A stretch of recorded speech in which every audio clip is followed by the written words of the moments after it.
하나님께서 세우신, 친히 하나님이 세우신 두 기간을 여러분 아실 것입니다. 하나님이 친히 세우신 두 기간은 바로 가정과 교회이죠. 가정과 교회. 자, 이 세상의 모든 것의 시작을 알려주는 창세기에는 이 가정이 어떻게 만들어졌는지, 시작되었는지를 기록하고 있습니다. 하나님이 아담에게서 갈빗대를 취해서 이 여자를 만드시고 아담에게로 데리고 오시죠. 그 내용이 창세기 2장 22절에서 24절에 있습니다. 함께 읽습니다. 여호와 하나님이 아담에게서 취하신 그 갈빗대로 여자를 만드시고 그를 아담에게로 이끌어오시니 아담이 이르되 이는 내 뼈 중에 뼈, 살 중에 살이라. 이것을 남자에게서 취하였은즉 여자라 부르리라 하니라. 이러므로 남자가 부모를 떠나 그의 아내와 합하여 둘이 한 몸을 이룰지로다. 아멘.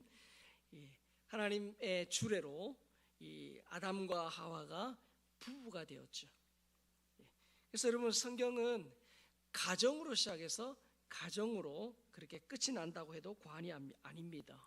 천지창조 마지막에 아담과 하와를 만드시고 그들 둘을 결혼하여서 결혼식을 하고 새로 출발함으로써 완성이 되죠. 자, 그리고 성경의 마지막인 요한계시록도 보면 이 최종적인 가정이 이루어지는 그런 혼인 예식, 신랑 되신 예수님과 신부인 우리의 그런 혼인 예식과 가정에 대한 묘사로 끝납니다. 그래서 하나님께서는 친히 이 가정을 만드셨죠. 하나님이 그래서 가정을 만드신 가정의 주인이십니다. 그래서 가정의 진짜 행복은, 그리고 가정의 행복의 첫 단추는 뭡니까? 하나님으로부터 출발하고 가정의 진짜 행복은 하나님에게서 온다는 사실을 우리가 기억해야 합니다. 이 가정과 더불어서 하나님께서 친히 만드신 또 하나의 기관은 바로 교회지요. 교회. 사도행전 2장에는 이 교회가 어떻게 시작되었는지를 보여줍니다. 유대인의 절기 중 하나인 이제 오순절이 되었습니다. 예수님이 승천하시면서 너희가 성령으로 세례를 받으리라 그렇게 약속하셨거든요. 그 약속을 따라 이 기도하던 사도와 성도들에게 이 오순절 성령 강림에 놀라운 사건이 일어나죠. 자, 사도행전 2장 3절 4절입니다. 마치 불의 여처럼 갈라지는 것들이 그들에게 각 사람 위에 하나씩 임하여 있더니 그들이 다 성령의 충만함을 받고 성령이 말하게 하심을 따라 다른 언어들로 말하기를 시작하니라. 예수님의 약속을 따라 기도하던 그들 그 자리에 성령이 임하셨어요.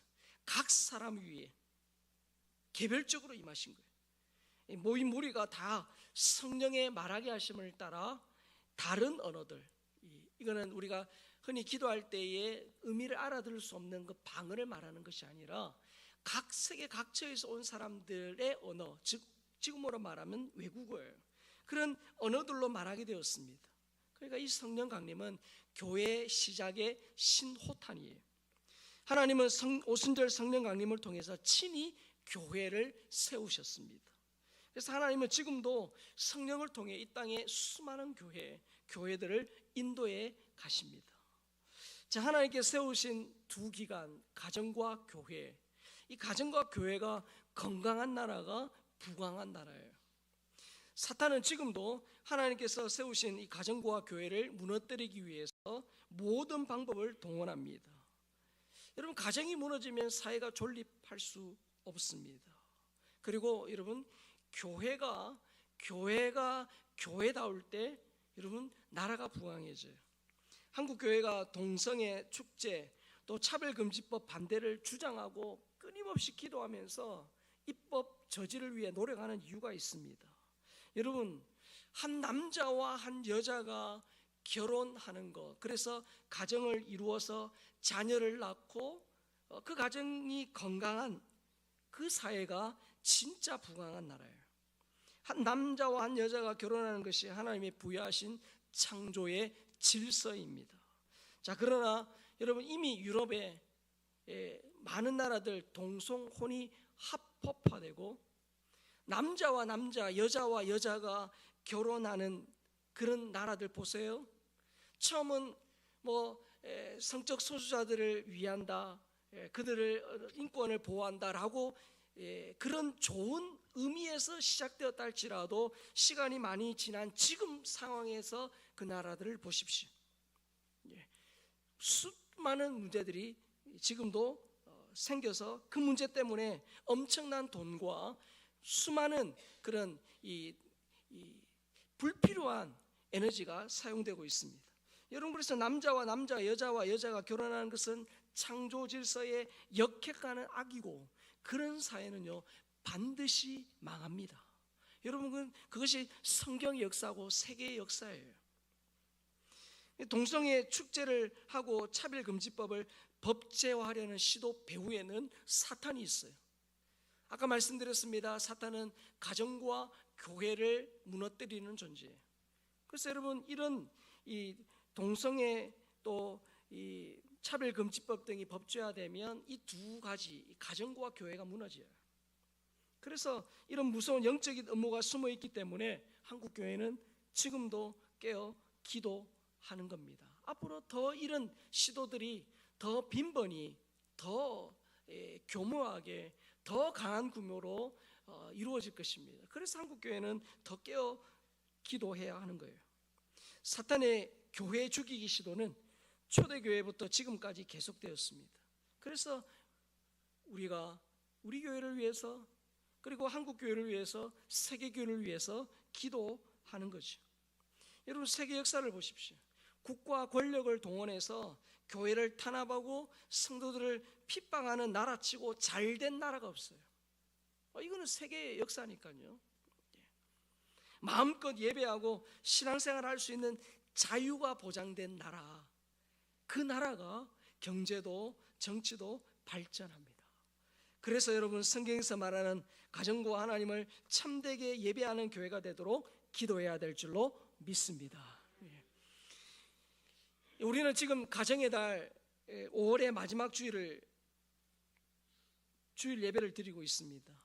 가정은 창조 질서 속의 첫 기관이고 인류 역사에서 가장 먼저 세워진 제도예요. 가정은 단순한 사회적 단위가 아니라 하나님의 통치 질서를 세우고 창조 사명을 수행하는 거룩한 통로입니다. 그래서 가정의 중요성은 아무리 강조해도 지나침이 없지요. 자, 그렇다면 어떻게 하면 이 가정에 하나님이 세우신 그 목적대로 잘 이렇게 세워질 수 있을까? 그 하나님의 목적에 부합한 가정이 될 수 있을까 하는 것이 우리의 고민이에요. 자, 여러분, 오늘 본문은 우리가 너무 잘 아는 말씀입니다. 자, 다시 한번 읽어볼까요? 시작. 그러므로 어리석은 자가 되지 말고 오직 주의 뜻이 무엇인가 이해하라. 술 취하지 말라. 이는 방탕한 것이니 오직 성령으로 충만함을 받으라. 자, 거기 보십시오. 오직 주의 뜻이 무엇인가 이해하라. 하나님의 뜻이 무엇인가. 그래서 여러분, 내 삶의 모든 부분, 나 개인뿐만 아니라 우리 자녀들, 우리 가정, 내 노후에, 내 삶의 모든 영역에서 하나님의 뜻이 무엇인가 아는 것은 매우 중요합니다. 특히 우리 가정을 향한 하나님의 뜻이 무엇인가를 잘 알아야 돼요. 자, 그 뜻을 알지 못하면 그 사람이 바로 어리석은 자인 것이요. 이런 사람들은 흔히 말합니다. 돈이나 권력이나 학벌이나 또 뭐 집 크기나 자동차 대수나 자녀들의 어떤 이 성공, 뭐 그런 것에서 가정의 행복을 찾으려고 합니다. 그러나 성경 어디에도 행복이 그런 외적인 조건에서 온다고 말씀하지 않습니다. 오히려 잠언을 보면 정말 먹을 것이 풍부하면서도 싸우는 가정, 먹을 것을 쌓아두고도 싸우는 가정에는 행복이 없다라고 말하죠. 여러분, 가정의 행복은 그래서 하나님의 뜻을 아는 것에서부터 시작합니다. 성경에서 가정 행복은 금방 읽은 것처럼 술 취함이라는, 이 술 취함이라는 단순히 그 술, 그것도 의미하겠지만 술 취함이라는 세상의 방식, 그 세상의 방식이 아니라 성령으로 충만할 때 가능하다라고 말씀해요. 자, 여러분, 성령으로 충만함을 받으라, 우리 얼마나 많이 듣는 설교 주제입니까? 여러분, 어떤 사람이 여러분에게 와서 성령 충만함이 무엇입니까? 라고 물으면 여러분 뭐라고 그 질문에 답하시겠습니까? 뭐 여러 가지 대답할 수 있겠지만 오늘 에베소서에서 보면 오직 성령으로 충만함을 받으라라는 9절 이후에 어떤 내용이 나오는지 알면 그 해답을 알 수 있어요. 자, 에베소서 5장 22절입니다. 같이 읽겠습니다. 시작. 아내들이여 자기 남편에게 복종하기를 쉽게 하듯 하라. 들아 아내 사랑하기를 지속해서 교회를 사랑하시고 그 교회를 위하여 자신을 주심과 같이 하라. 자, 여기까지 봅시다. 뭐라고 나왔어요? 아내들이여. 그리고 뭡니까? 남편들아. 뭡니까? 아내와 남편, 즉 부부관계예요. 오직 성령의 충만함을 받으라 하고 난 이후에 어떤 말씀이 이어집니까? 아내들이여 남편들아. 부부관계를 말하고 있어요. 자, 그리고 나서 그 이후에 또 어떻게 해요? 이 부자관계가 나와요. 에베소 6장 1절과 4절을 읽겠습니다. 시작.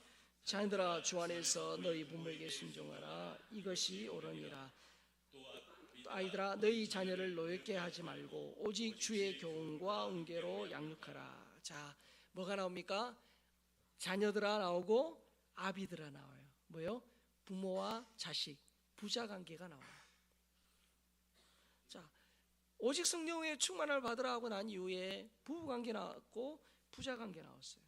자, 그리고 나서 6장 5절과 6절에 보면 또 나옵니다. 우리 6장 5절과 9절 같이 읽습니다. 시작. 종들아 두려워하고 떨며 성실한 마음으로 육체의 성전에게 순종하기를 그리스도께 하듯 하라. 상전들아 너희도 그들에게 이와 같이 하고 위협을 거치라.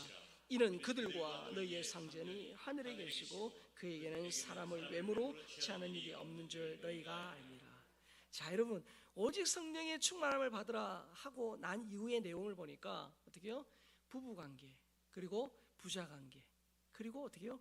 종들아 상전들아 노사관계. 뭘 말합니까?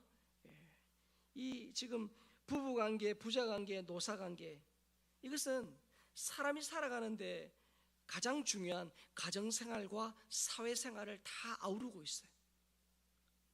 자, 그러니까 여러분, 오직 성령 충만을 받으라고 고면하고 난 이후에 부부관계, 부자관계, 또 노사관계를 언급하는 이유가 뭡니까? 여러분, 성령 충만은 소위 우리끼리 교회에서 막 은혜 받고 박수치고 막 그래가지고 막 감정이 고조되고 그리고 막 때로는 막 쓰러지고 막 그게 성령 충만이 아니에요. 막 옛날 보면 막 이상한 집회 가면 막 장풍 쏘고 막 쓰러지고 막 그러면 성령 충만 받았다 그러고 그게 아니에요. 철저히 우리의 가정과 사회, 우리의 삶에서 성령의 충만함이 모습이 드러나야 해요. 여러분, 서울 종로구 인사동에 가면 승동교회에 있어요. 예전에도 제가 한번 말씀을 드렸는데 승동교회는 어떤 교회냐? 그 옛날 여러분 이 양반과 이 백정 이 함께 할 수 없었던 그 시대에 양반과 백정이 함께 예배드렸던 최초의 교회가 승동교회입니다.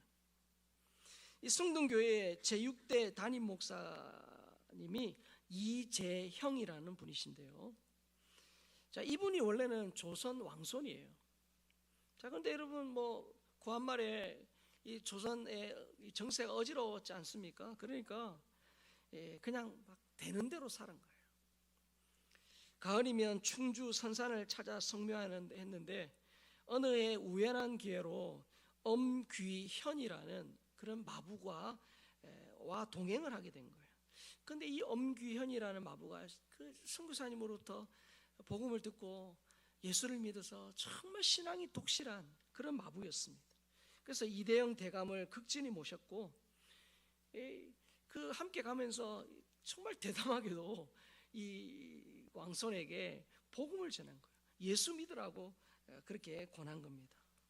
날이 황송하오나 오늘부터 예수를 믿으소서 그렇게 말씀을 드린 거예요. 그러니까 처음에는 이 마부의 이 건방진 태도가 괘씸하기도 하고 놀리려는 마음에 이렇게 대답했다고 합니다. 야 이놈아, 예수를 믿으면 마부꾼 신세를 면한다더냐. 그러니까 이 마부가 정말 정중하게 이렇게 대답했다고 합니다. 나리, 예수를 믿는 도리는 그런 것이 아닙니다. 마부가 예수를 믿으면 이 마부꾼의, 이 마부의 일을 더 잘하게 되는 것입니다. 그렇게 말했다는 거예요. 여러분, 예수를 믿으면 이 지긋지긋한 그런 마부의 일에서 벗어나 일하지 않고 뭐 먹고 사는 왕족이 되는 것이 아니라 마부의 일을 더 잘하게 되는 게 바로 예수 믿는 것이고 성령 충만한 거예요. 사도 바울은 오직 성령으로 충만함 받으라 그렇게 명령합니다. 그리고 아내들이여, 남편들아, 자녀들아, 부모들아, 아비들아, 종들아, 상전들아 그렇게 하면서 교훈하죠. 그래서 여러분, 성령 충만은 부부의 관계, 부자관계, 노사관계에서 제 역할, 자기의 역할을 더 잘 하는 것을 의미해요. 여러분, 에베소 우리가 다 읽지는 않았지만 거기 보면 아내들아, 남편들아, 자녀들아, 아비들아, 종들아, 상전들아 하면서 우리가 삶의 현장에서 성령 충만함으로 나타내야 될 삶의 모습이 나와요. 아내가 남편에게 교회가 그리스도에게 하듯 복종하려면 어떻게 해요?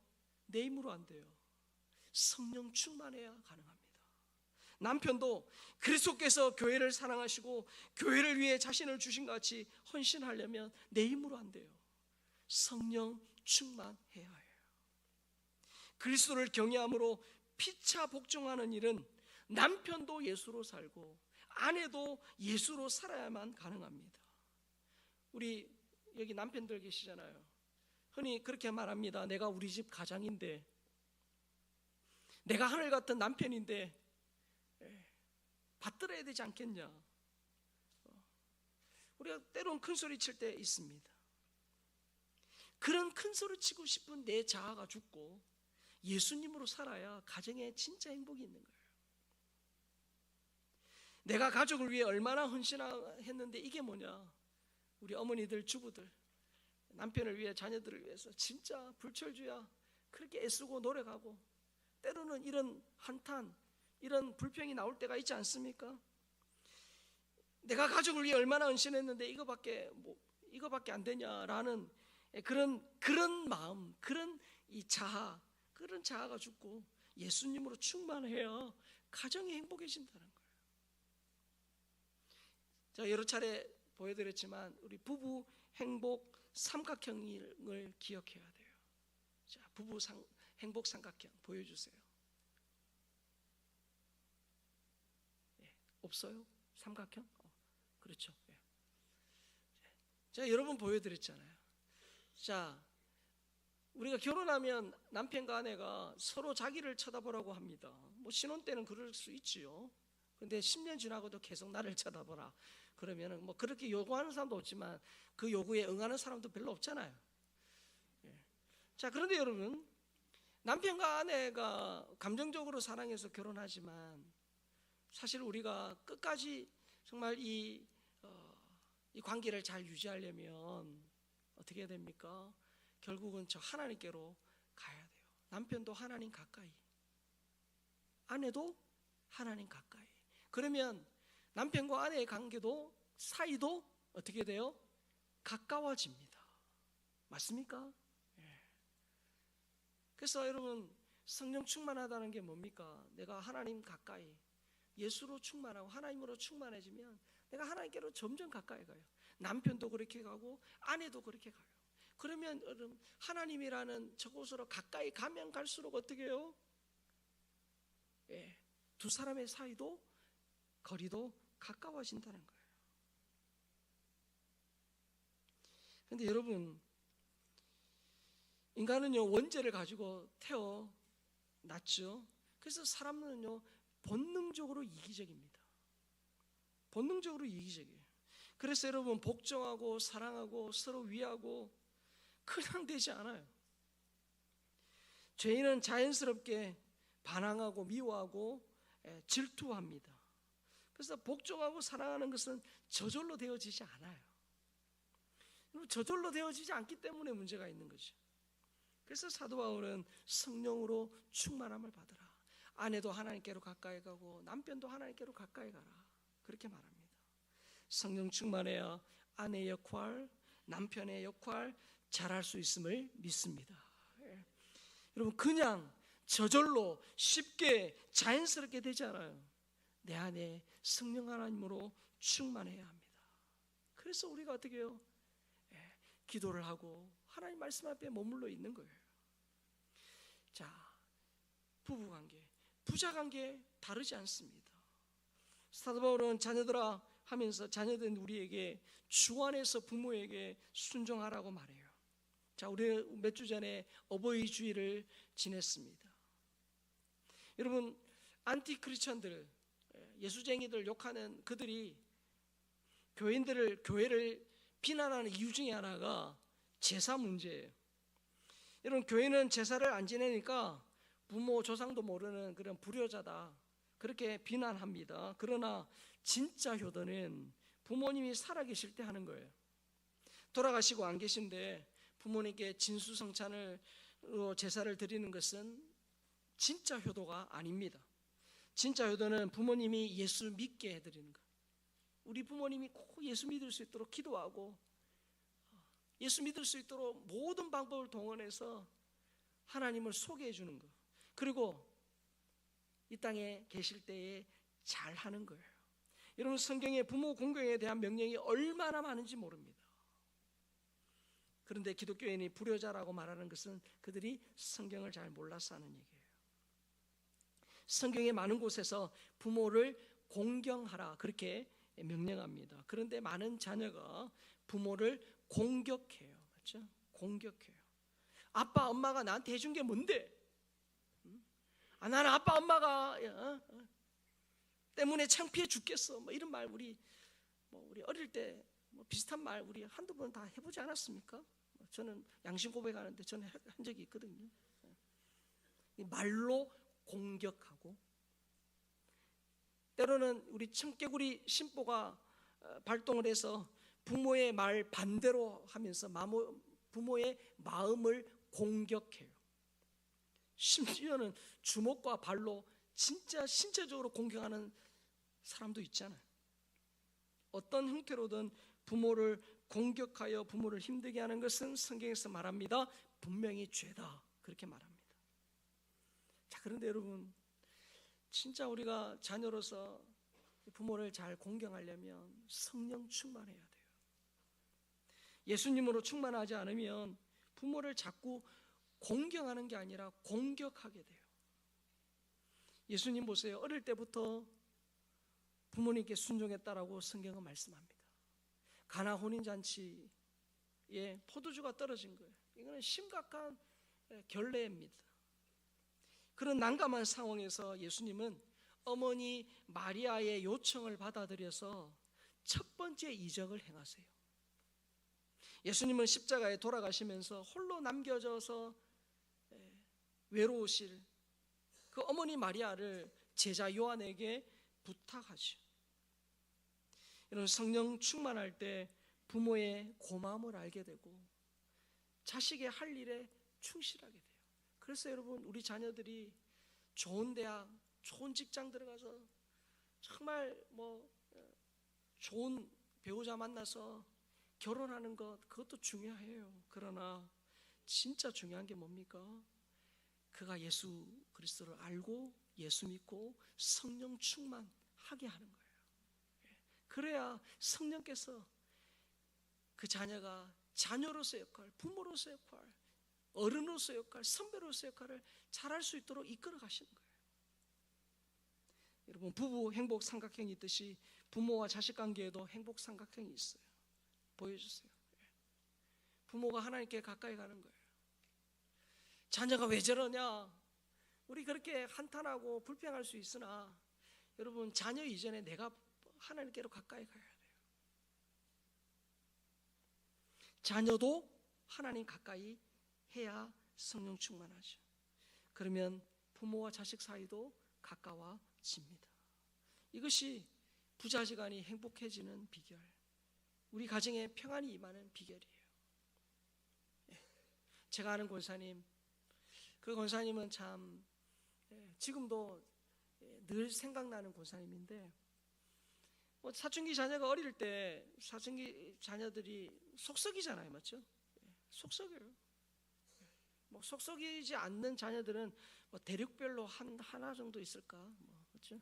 다 속썩입니다. 자, 그런 속썩일 때 막 잔소리하고 막 우리 흔히 그렇게 하는데, 이 권사님은 그렇게 해보니 별 효과가 없다는 걸 아시고 그렇게 속썩일 때마다 그냥 조용히 금식기도에 들어가요. 금식기도하면서 하나님 자녀의 마음을 붙들어 달라고 그렇게 기도하면 어느새 권사님의 마음에도 평안을 주시고, 어느새 자녀도 어떻게 해요? 그 삐딱선을 타고 막 말도 막 이렇게 막 가시돋친 말하던 자녀가 어느새 어떻게 해요? 제자리를 찾아와서 자기 일을 하더라는 거예요. 결국 하나님께 가까이 가는 것이 부모도 살고 자녀도 사는 길입니다. 자, 그런데 이게 말처럼 쉽게 되느냐? 그렇지 않아요. 그래서 오늘도 우리가 하나님의 은혜를 구하는 거예요. 여러분, 부모의 말을 이기는 자녀는 있어도 부모의 기도를 이기는 자녀는 없습니다. 그래서 오늘도 우리가 부모로서 기도하는 거예요. 자녀의 앞길이 막막할수록, 자녀가 지금 삐딱선을 타고 곁길로 가고 있다면 지금이야말로 부모된 우리가 기도해야 할 때입니다. 자, 여러분, 가정생활 또 교회생활에서 성령 충만해야 함은 당연합니다. 자, 그런데 한번 생각해 보세요. 시간만 놓고 따져보면 여러분, 가정에서 교회에서 보내는 시간보다 직장에서 사회에서 보내는 시간이 더 많지 않습니까? 요즘 대개는 일하시니까. 여러분, 가정이 유지되려면 필요한 여러 요소 중에 꼭 있어야 할 것이 돈이에요. 그래서 직장 생활을 통해 돈을 얻잖아요. 그래서 가정생활, 신앙생활에서 성령 충만이 꼭 필요하다고 우리가 인정한다면 직장 생활에서도 성령 충만해야 돼요. 맞습니까? 아닙니까? 네. 여러분, 많은 그리스도인들이 이렇게 생각합니다. 교회 생활은 좋고 거룩하다. 교회 일은 참 의미 있고 가치 있다. 그러나 여러분, 직장 생활은 어쩔 수 없이 하는 것으로 생각해요. 직장에서 일하는 것은 덜 가치 있다라고 생각할 수 있습니다. 교회에서 봉사하는 것은 거룩하지만 직장 생활은 세속적이다, 그렇게 생각합니다. 여러분, 이런 이원론적인 생각이 옳습니까? 하나님께서 교회에서의 사역은 기뻐하시지만 가정주부가 집안일을 하고 학생이 학교에서 공부를 하고 사회인들이 직장에서 일하는 것은 하나님이 덜 기뻐하십니까? 그렇지 않습니다. 영국에서 있었던 일이에요. 늘 스트레스와 그런 짜증에 시달리며 사는 하원 의원이 있었어요. 어느 날 그가 차를 타고 집 앞을 지나가는데 골목을 쓸고 있는 청소부가 눈에 들어왔어요. 그런데 그 청소부는 뭐가 좋은지 웃으면서 노래를 불러가면서 그렇게 즐거운 표정으로 청소를 하고 있는 거예요. 그래서 하도 의아해서 이 하원이 가다가 멈춰가지고 가서 물었대요. 아니, 당신은 청소부 일 하는 거 내가 볼 때 그다지 그렇게 대단한 것 같지 않은데 뭐가 그렇게 즐겁습니까? 그러자 이 청소부가 그렇게 대답했다고 해요. 예, 저는 지금 하나님이 창조하신 이 지구의 한 모퉁이를 지금 깨끗하게 청소하고 있습니다 라고 말했다는 거예요. 물론 진짜 있었던 일인지는 내가 안 가봐서 확인을 안 해봐서 모르겠지만 쉽지 않은 대답이지 않습니까? 여러분, 하나님으로 충만했던 다니엘이 불의한 세상에서 어떻게 살았는지 아실 것입니다. 다니엘은 바벨론으로 끌려간 전쟁 포로예요. 그는 바벨론 느부갓네살 왕의 꿈을 2번이나 해석해 주시죠. 그러면서 세계 역사의 변천사, 그리고 이 느부갓네살 왕의 장래를 예언합니다.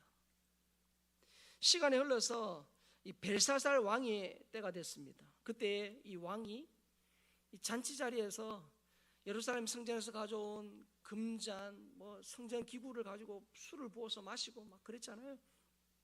그때 벽에 사람 손이 나와가지고 메네메네 대겔 우바르신 글자를 쓰고, 그래서 뭐 다 거기 있는 사람들이 사시나무를 떨듯이 떨 때에 이 다니엘이 와서 해석해 주잖아요.